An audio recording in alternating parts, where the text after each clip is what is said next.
The morning sun cast long shadows across the marble floors of Ravencrest Palace, but Princess Elena barely noticed the golden light streaming through the tall windows.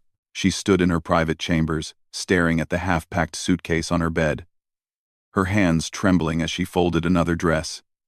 Each item she placed inside felt like a piece of her heart being torn away. 3 years. 3 beautiful years as the beloved Princess of Aldermere. And now it was all coming to an end. The papers scattered across her writing desk told the story in cold, legal terms, but they could never capture the warmth she had felt when the people cheered her name, or the joy that had filled her heart when she first walked down the aisle toward Prince Alexander. Elena picked up a photograph from her nightstand. It showed her and Alexander on their wedding day, both radiant with happiness. His eyes had been so full of love that day, so full of promise. She traced his face with her finger, remembering how he had whispered to her that nothing would ever separate them, how wrong they had both been. A soft knock interrupted her thoughts. "Your Highness?" came the gentle voice of her lady-in-waiting. "Margaret. The prince requests your presence in the blue drawing room." Elena's stomach lurched. She had been dreading this moment all morning. "Tell him I'll be there in a moment," she replied, her voice barely above a whisper. She took one last look around the room that had been her sanctuary. The pale blue walls were adorned with paintings she had chosen herself, and the bookshelf near the window held volumes of poetry that Alexander had given her during their courtship. Everything here held a memory, and leaving it all behind felt like abandoning pieces of her very soul. The walk to the blue drawing room felt endless. Elena's heels clicked against the polished floors as she moved through the familiar corridors of the palace. Servants bowed respectfully as she passed, but she could see the sadness in their eyes. Word had spread quickly through the palace about her departure, and the staff who had grown to love her were heartbroken. As she approached the drawing room, Elena could hear voices inside. Alexander's deep tones were unmistakable, but there was another voice that made her blood run cold. Queen Dowager Isabel was in there with him. Elena paused outside the door, gathering her courage. Through the crack, she could see Alexander pacing back and forth, his usually perfect appearance disheveled. His dark hair was messy, as if he had been running his hands through it, and his shirt was wrinkled. The sight of him in such distress made her heart ache even more. "This is madness, Alexander," Queen Dowager Isabel was saying, her voice sharp and commanding. "The decision has been made. The marriage was a mistake from the beginning, and now we can finally correct it. She is my wife." Alexander's voice cracked with emotion. "I love her, mother. How can you ask me to just let her go?" "Love?" Isabel laughed, but there was no warmth in the sound. "Love is a luxury that royals cannot afford. You have duties, responsibilities, to the crown and to our bloodline. Elena may be charming, but she was never suitable for a future king." Elena's hands clenched into fists. She had heard these arguments before, but they never got easier to bear. The Queen Dowager had never approved of her, had never thought her worthy of the royal family. Elena came from nobility, yes, but not the ancient bloodlines that Isabel deemed appropriate for the crown prince. "The scandal with her brother has given us the perfect opportunity," Isabel continued. "The public will understand why she must go. Her family's disgrace reflects on the crown, and we cannot allow that." Alexander stopped pacing. "Her brother's mistakes are not her fault. Elena had nothing to do with the financial scandal." "It doesn't matter," Isabel replied coldly. "Perception is everything in our world. The people must see that the royal family stands above reproach. Elena's presence here compromises that image." Elena closed her eyes, remembering the devastating news that had broken just 2 weeks ago. Her younger brother Marcus had been caught embezzling funds from a children's charity. The media had gone wild with the story, and every detail of the scandal had been splashed across newspapers and television screens around the world. The shame of it had been crushing, but even worse was knowing that it had given Isabel exactly what she needed to destroy Elena's marriage. Taking a deep breath, Elena knocked gently and entered the room. Both Alexander and Isabel turned to look at her, and the contrast in their expressions was stark. Alexander's face lit up with a mixture of relief and anguish. while Isabel's features remained cold and calculating. "Elena," Alexander whispered, moving toward her. "I was hoping we could talk." Queen Dowager Isabel cleared her throat. "Actually, I believe Elena and I should speak first." Privately, Alexander looked between the two women, conflict clear in his eyes. "Mother, please, can't you see how much this is hurting all of us?" "Pain is temporary," Isabel replied. "Duty is eternal. Elena understands this, don't you, my dear?" Elena met the older woman's steely gaze. "I understand many things, Your Majesty, including the fact that you've been working toward this moment since the day Alexander and I announced our engagement." A small smile played at the corners of Isabel's lips. "I have always acted in the best interests of the crown. Sometimes that requires difficult decisions." "Difficult for whom?" Elena asked, her voice growing stronger. "Certainly not for you. You've made it clear from the beginning that I was never welcome in this family." Alexander stepped between them. "Enough. This isn't helping anyone." He turned to Elena, his blue eyes filled with desperation. "There has to be another way. We can weather this scandal together. We've faced challenges before." Elena's heart broke a little more at the hope in his voice. She wanted so badly to believe him, to think that their love could overcome everything. But she had learned the hard way that sometimes love wasn't enough. The past few weeks had shown her just how powerless she truly was in the face of royal protocol and political necessity. "Alexander," she said softly, reaching up to touch his face.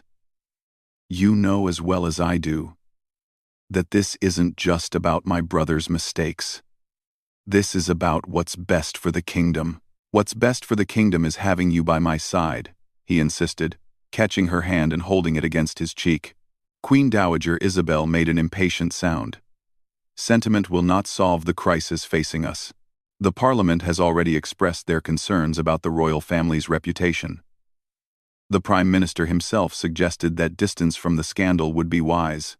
Elena pulled her hand away from Alexander's face, though every fiber of her being wanted to stay connected to him.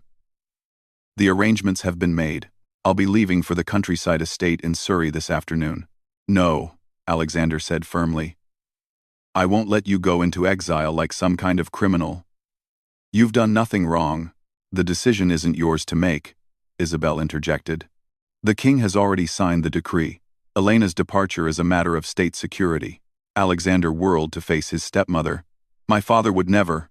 "Your father is ill, as you well know," Isabel said, her voice taking on a patronizing tone. "The responsibilities of leadership often fall to those who are strong enough to make the hard choices. I have the full support of the Privy Council in this matter." Elena watched the exchange with growing sadness. She could see how much pain this was causing Alexander, and she knew that fighting it would only make things worse for everyone. The Queen Dowager held all the cards, and she had played them masterfully. "I should finish packing," Elena said quietly. Alexander's head snapped toward her. "You're really going to leave? Just like that?" "What choice do I have?" Elena asked, tears beginning to form in her eyes. "If I stay and fight this, it will only create more scandal. The media will turn it into a circus, and that's the last thing the monarchy needs right now." "I don't care about the media," Alexander said desperately. "I care about you. About us." Elena felt the first tear roll down her cheek. "And I care about you too much to let you destroy your future for me. You're going to be king someday, Alexander. The people deserve better than a ruler whose judgment is questioned because of his wife's family." Queen Dowager Isabel nodded approvingly. "Finally, someone in this room is speaking sense." Alexander ignored her completely, focusing only on Elena. "Don't do this. Please. We can find another way." "There is no other way," Elena whispered. "Not anymore." The silence that followed was deafening. Alexander stared at her as if she had just struck him, and Elena could see the exact moment when the reality of the situation finally hit him. His shoulders sagged, and the fight seemed to go out of him all at once. "How long?" he asked in a broken voice. Elena swallowed hard. "I don't know. Maybe. Maybe when the scandal dies down, when enough time has passed." But even as she said the words, she knew they were false hope. Queen Dowager Isabel would never allow her to return. This wasn't a temporary separation. It was the end of everything Elena had ever dreamed of. Alexander seemed to realize this too. So this is really goodbye. Elena nodded, not trusting herself to speak. The tears were flowing freely now, and she didn't bother to wipe them away. Alexander closed the distance between them in 2 quick strides and pulled her into his arms. Elena melted against him, memorizing the feel of his embrace, the scent of his cologne, the steady rhythm of his heartbeat. She knew this would be the last time she would ever hold him like this. "I love you," he whispered against her hair. "That will never change, no matter what happens." "I love you too," she whispered back. "Always." They held each other for what felt like both an eternity and no time at all. Finally, Elena pulled back, knowing that if she didn't leave now, she never would. "I have to go," she said, her voice thick with emotion. Alexander nodded, though his eyes were bright with unshed tears. Will you write to me?" Elena glanced over at Queen Dowager Isabel, who was watching the scene with cold satisfaction. "I don't think that would be wise." The look of devastation that crossed Alexander's face nearly broke Elena's resolve. But she forced herself to step away from him, to walk toward the door on unsteady legs. "Goodbye, Alexander," she said, without turning around. "Elena, wait," but she was already gone, fleeing down the corridor before she could change her mind. Behind her, she could hear Alexander calling her name, his voice echoing off the palace walls like a cry of anguish. As she reached her chambers, Elena collapsed onto her bed, finally allowing the sobs she had been holding back to escape. The suitcase lay open beside her, a stark reminder that this was really happening. In a few hours, she would be driven away from the only place that had ever felt like home. She picked up the wedding photograph again, holding it against her chest as she cried. Somewhere in the palace, she knew Alexander was probably doing the same thing, trying to figure out how their fairy tale had turned into such a nightmare.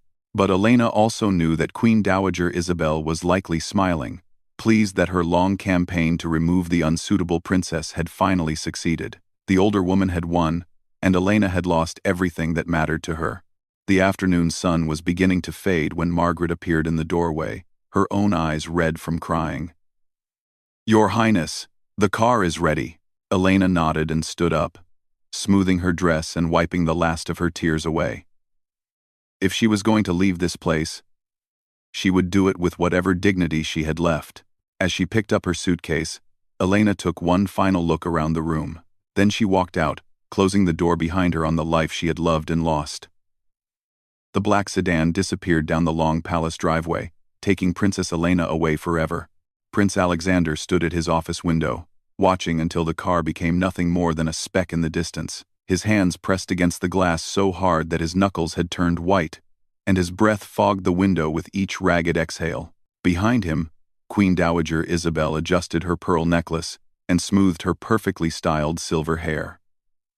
"Well, that's finally settled," she said with satisfaction. "Now we can move forward and repair the damage to the crown's reputation." Alexander didn't turn around. He couldn't bear to look at his stepmother right now, knowing that she was probably pleased with herself.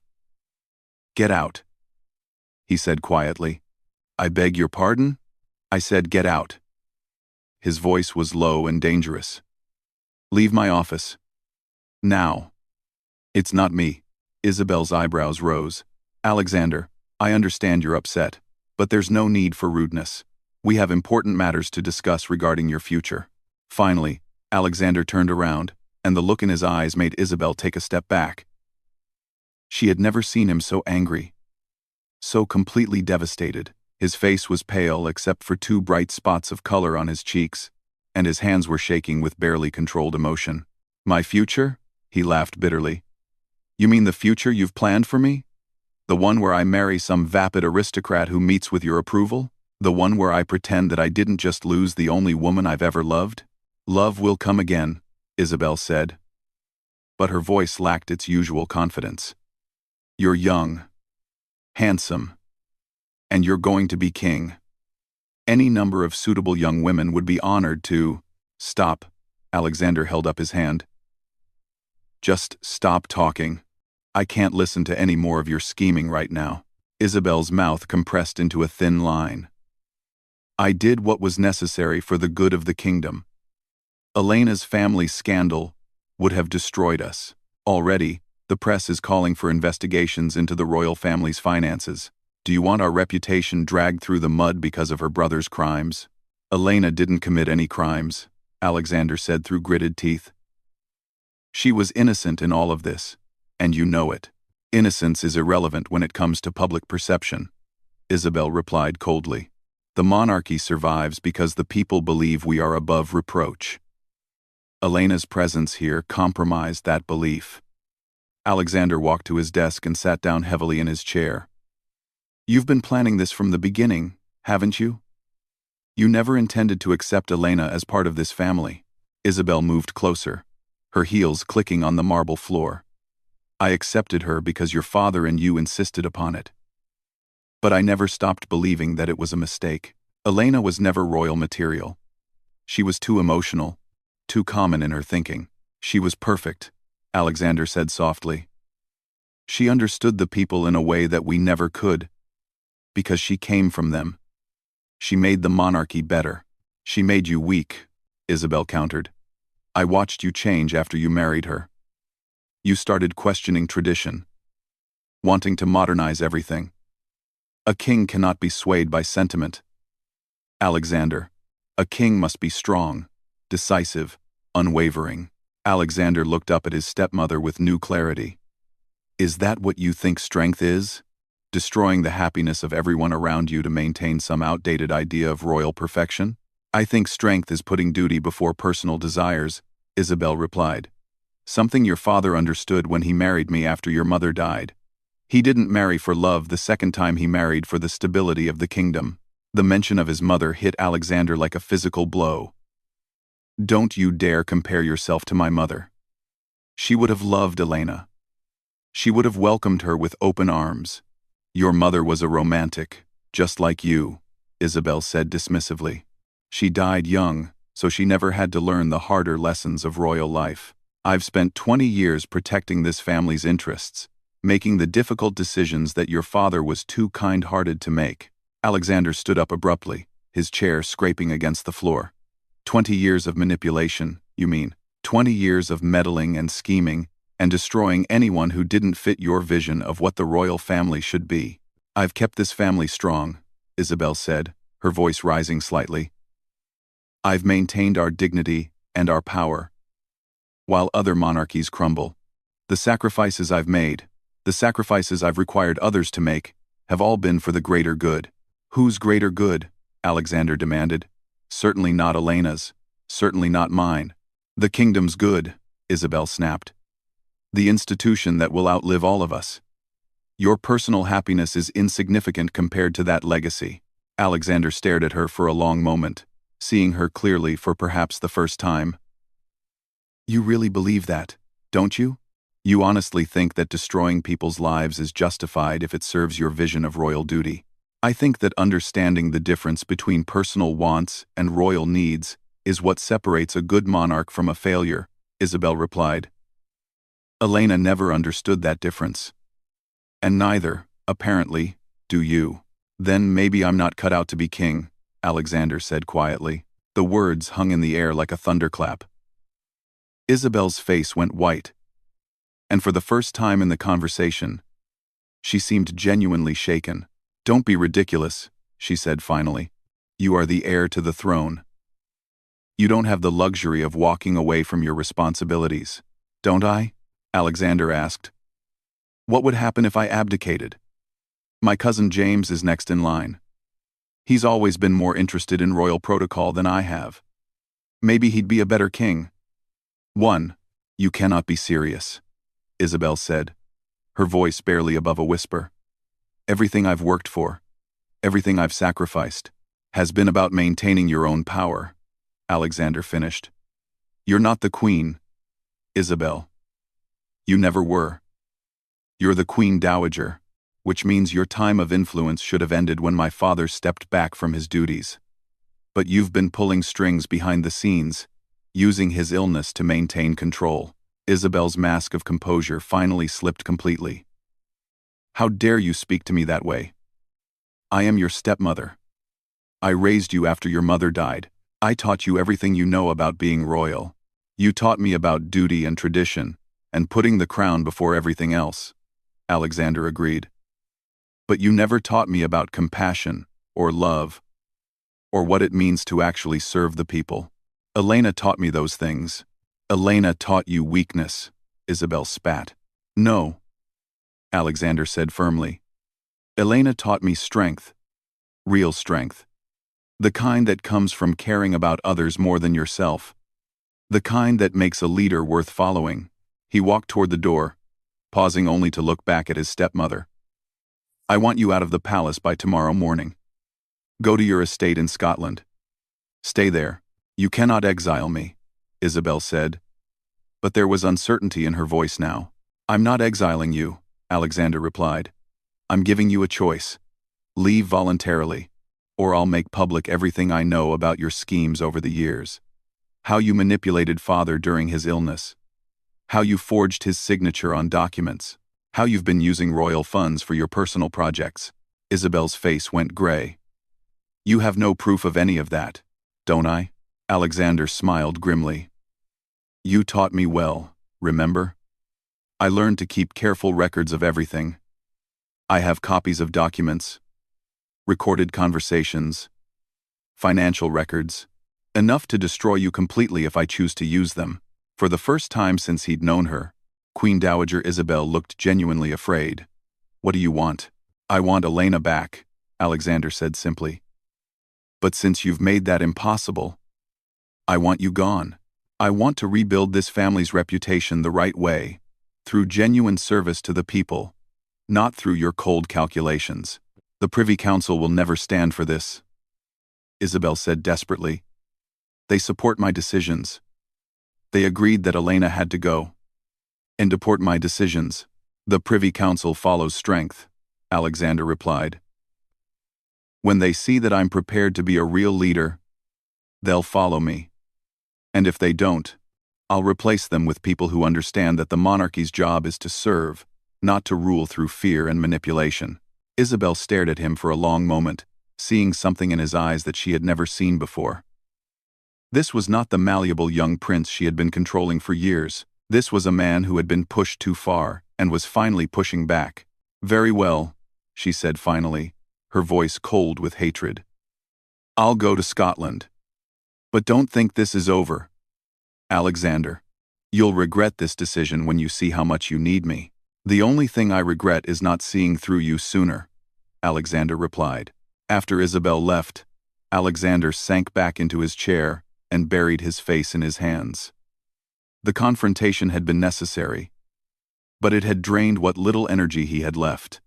And underneath his anger at his stepmother was the crushing reality that Elena was still gone. He picked up his phone and scrolled through his contacts until he found Elena's number. His finger hovered over the call button for several minutes, but he couldn't bring himself to press it. What would he say? That he had banished Isabel? That he was prepared to fight for their marriage? It wouldn't matter.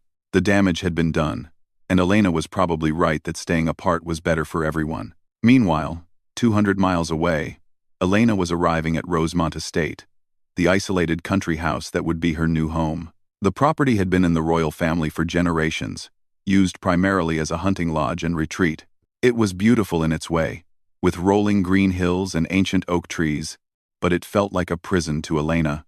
The caretakers, Mr. and Mrs. Patterson, greeted her with appropriate courtesy but obvious discomfort. They had worked for the royal family for 30 years, and they had never been asked to house an exiled princess before. "Your room is prepared, Your Highness," Mrs. Patterson said quietly. "And we've stocked the kitchen with everything you should need, if there's anything else." "Thank you," Elena replied, trying to smile. "I'm sure everything will be fine."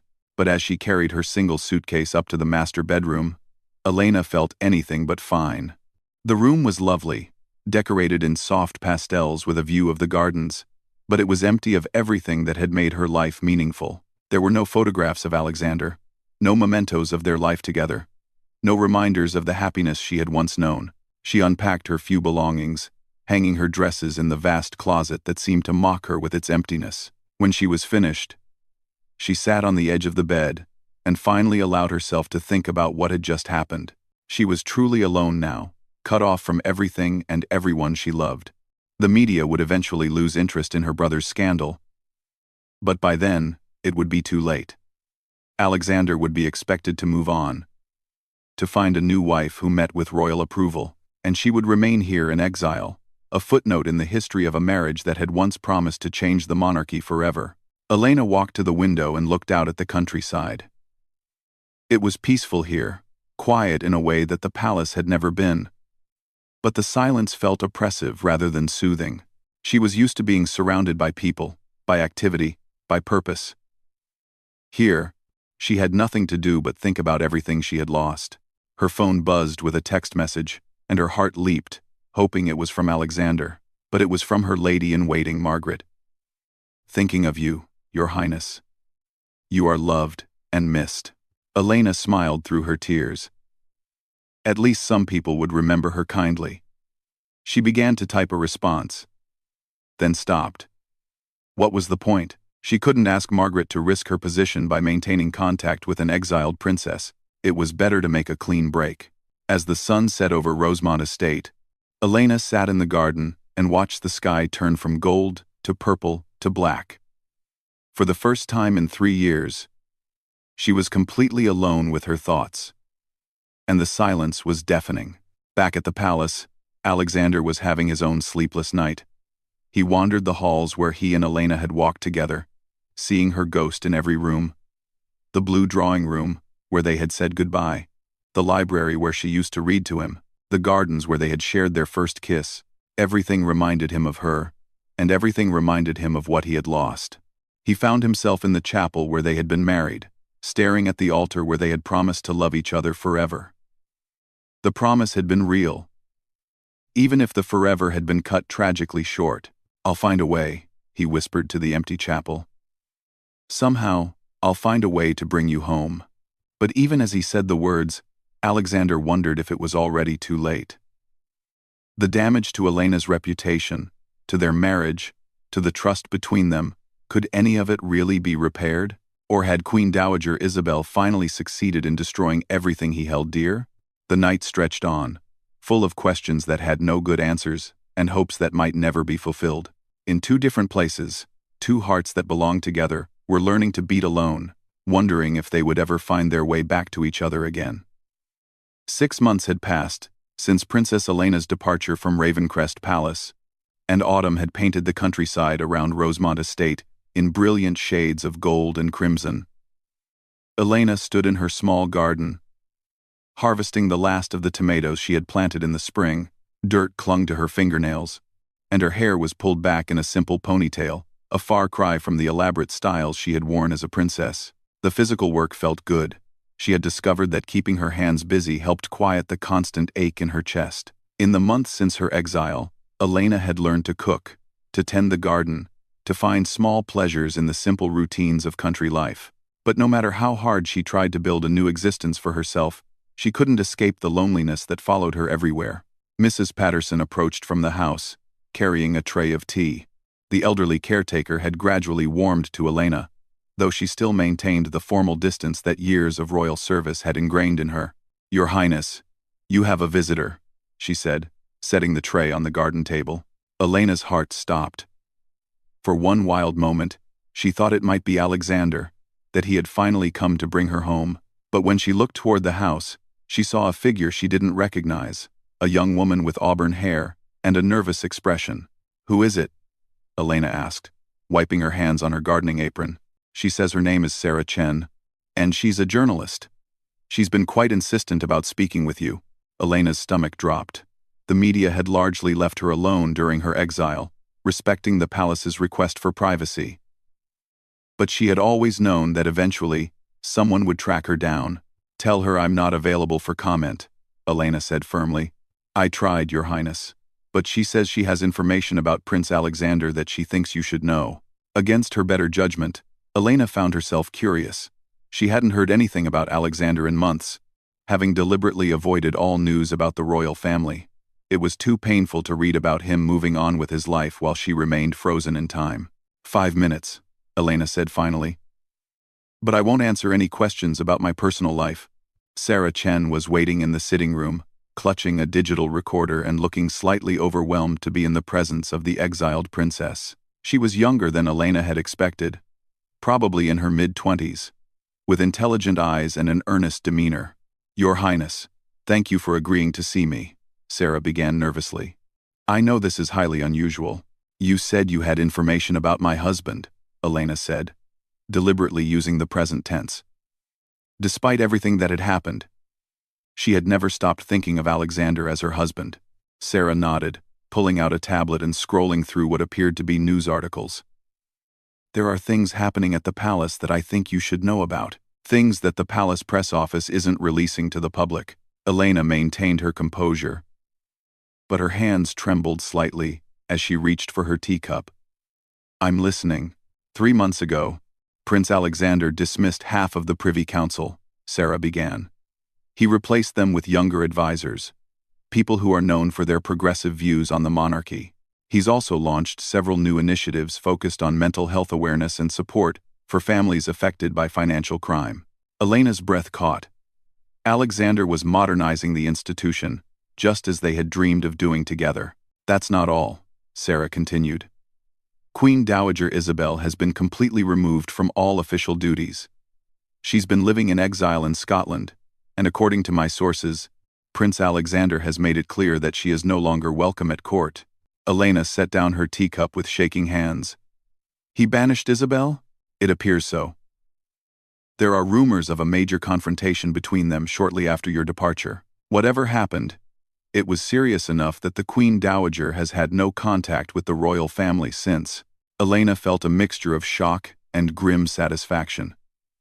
She had never imagined that Alexander would stand up to his stepmother so decisively. But what did it mean for her situation? As if reading her thoughts, Sarah leaned forward. Your Highness, there's something else. Prince Alexander has been quietly working to investigate the claims made against your family. He's hired private investigators, forensic accountants, lawyers, the works. What? Elena whispered. The financial scandal that led to your exile, there's evidence that it was orchestrated. Your brother Marcus wasn't working alone. It appears that several members of the charity's board were involved, and they used him as a scapegoat when the investigation began. Elena felt the world tilting around her. That's impossible, Marcus confessed. He signed a full confession. A confession that was coerced, Sarah replied gently. According to the investigators Prince Alexander hired, your brother was threatened with prosecution of other family members if he didn't take full responsibility. They told him that unless he confessed, the investigation would expand to include you and your parents. Tears began to roll down Elena's cheeks. He was protecting us. It appears so. And there's more. The timing of the scandal wasn't accidental. Someone fed information to the press at precisely the moment when it would cause maximum damage to your reputation and your marriage. Elena's mind was reeling. Who would do such a thing? Sarah hesitated. The investigation is ongoing, but the trail leads back to associates of Queen Dowager Isabel. It appears that she had been planning your downfall for months, waiting for the right opportunity to present itself. Elena sank back in her chair, overwhelmed by the implications of what she was hearing. Her brother was innocent. Her family's disgrace had been manufactured. Her exile had been based on lies. Why are you telling me this? Elena asked quietly. Because Prince Alexander wants you to know, Sarah replied. But he can't contact you directly without causing another scandal. The palace is being watched constantly, and any communication between you would be seen as evidence that the separation wasn't genuine. Elena looked up sharply. He sent you, Sarah nodded. He's been working tirelessly to clear your family's name and to find a way to bring you home. But he needs more time. The legal process is complicated, and he has to be careful not to trigger another media frenzy. How much more time? Elena whispered. I don't know, Sarah admitted. But he wanted you to know that he's fighting for you. That he's never stopped fighting for you. After Sarah left, Elena walked through the gardens in a daze. Everything she had believed about the past 6 months had been turned upside down. The guilt she had carried about her brother's actions, the shame that had driven her into exile, the belief that leaving had been the right thing to do, all of it based on lies. But underneath the shock was a growing anger. How many people had been hurt by Isabel's schemes? How many lives had been destroyed by her hunger for power and control? Elena thought about Marcus, her gentle younger brother who had always tried to help others. The real story made so much more sense than the official version. Marcus would never have stolen money for personal gain, but he absolutely would have sacrificed himself to protect his family. And Alexander, all this time, she had believed he was moving on with his life, accepting their separation as inevitable. But instead, he had been fighting for her, working to uncover the truth and find a way to bring her home. That evening, Elena called her parents for the first time since her exile began. The conversation was emotional and difficult, filled with tears and revelations. Her mother confirmed what Sarah had told her. Marcus had been coerced into his confession by threats against the entire family. "We wanted to tell you," her mother said through her tears. "But Marcus made us promise to stay silent. He said if the truth came out, it would only make things worse for you." "Why didn't anyone fight the accusations?" Elena asked. "How could we?" Her father replied bitterly. "We're not royalty. We don't have teams of lawyers and public relations experts. When they told us that fighting would only drag you deeper into the scandal, we believed them."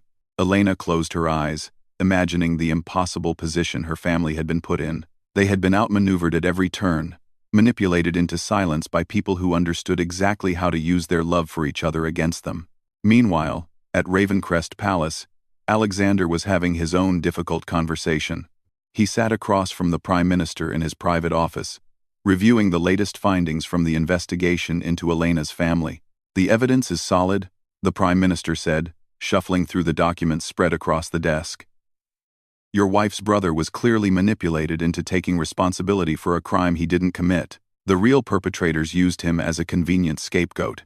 "And the connection to Queen Dowager Isabel?" Alexander asked. "Indirect but substantial. We can't prove she ordered the setup, but several of the conspirators have financial ties to her. And the timing of the media leaks is too convenient to be coincidental." Alexander rubbed his temples, fighting off a headache. "What do we need to make this public?" "More time," the Prime Minister replied. "We need to be absolutely certain of our facts before we move. One mistake, and the whole investigation could be dismissed as a desperate attempt to vindicate Princess Elena." "She's been in exile for 6 months, Alexander said quietly. "How much longer do I ask her to wait?" "I understand your frustration, Your Highness, but rushing this could make things worse for everyone, including the princess. We need to be thorough." After the Prime Minister left, Alexander stood at his office window, looking out at the gardens where he and Elena had spent so many happy hours. The investigation was progressing, but slowly. Too slowly. Every day that passed was another day of Elena's life stolen from her. He thought about the message he had sent through Sarah Chen. It was a risk, using a journalist as an intermediary, but he had to find a way to let Elena know that he hadn't abandoned her. He couldn't bear the thought of her believing that he had accepted their separation as permanent. Alexander picked up the phone and dialed a number he had memorized but never called. It rang several times before a familiar voice answered. "Hello? Elena." Her name came out as barely a whisper. There was silence on the other end of the line. Then a sharp intake of breath. "Alexander? I know I shouldn't be calling, but I had to hear your voice." "The journalist came to see me," Elena said softly. "She told me about the investigation, about Marcus, about everything." "I'm going to bring you home," Alexander said fiercely. "I don't care how long it takes or what I have to do. I'm going to prove your innocence and bring you home." Elena's voice was thick with tears when she replied, "What if it's too late? What if too much damage has been done?" "Into 42, it's never too late," Alexander insisted. "I love you, Elena. That hasn't changed, and it never will. Every breath I take, every decision I make, it's all for you." For us. I love you too, Elena whispered. I've missed you so much. This isn't over, Alexander promised. Isabel thinks she's won, but she's wrong. We're going to fight this together, and we're going to win. They talked for another hour, sharing months of loneliness and pain, but also hope. For the first time since Elena had left the palace, both of them believed that their story might not be over after all. As winter approached, the investigation continued to gather momentum. More evidence emerged of the conspiracy against Elena's family. Witnesses came forward. Financial records were uncovered that showed the true scope of the charity fraud and the deliberate targeting of Marcus Chen. Queen Dowager Isabel, isolated in her Scottish estate, watched the news reports with growing alarm. Her carefully constructed plan was unraveling, and she knew that her own involvement would eventually come to light. But she was far from defeated. Isabel had spent too many years accumulating power to surrender it without a fight. Elena, meanwhile, had found new strength in the knowledge that Alexander was fighting for her. She began to engage with the world again, volunteering at a local children's center and using her experience to help families going through their own crises. The work gave her purpose and reminded her of why she had fallen in love with royal service in the first place.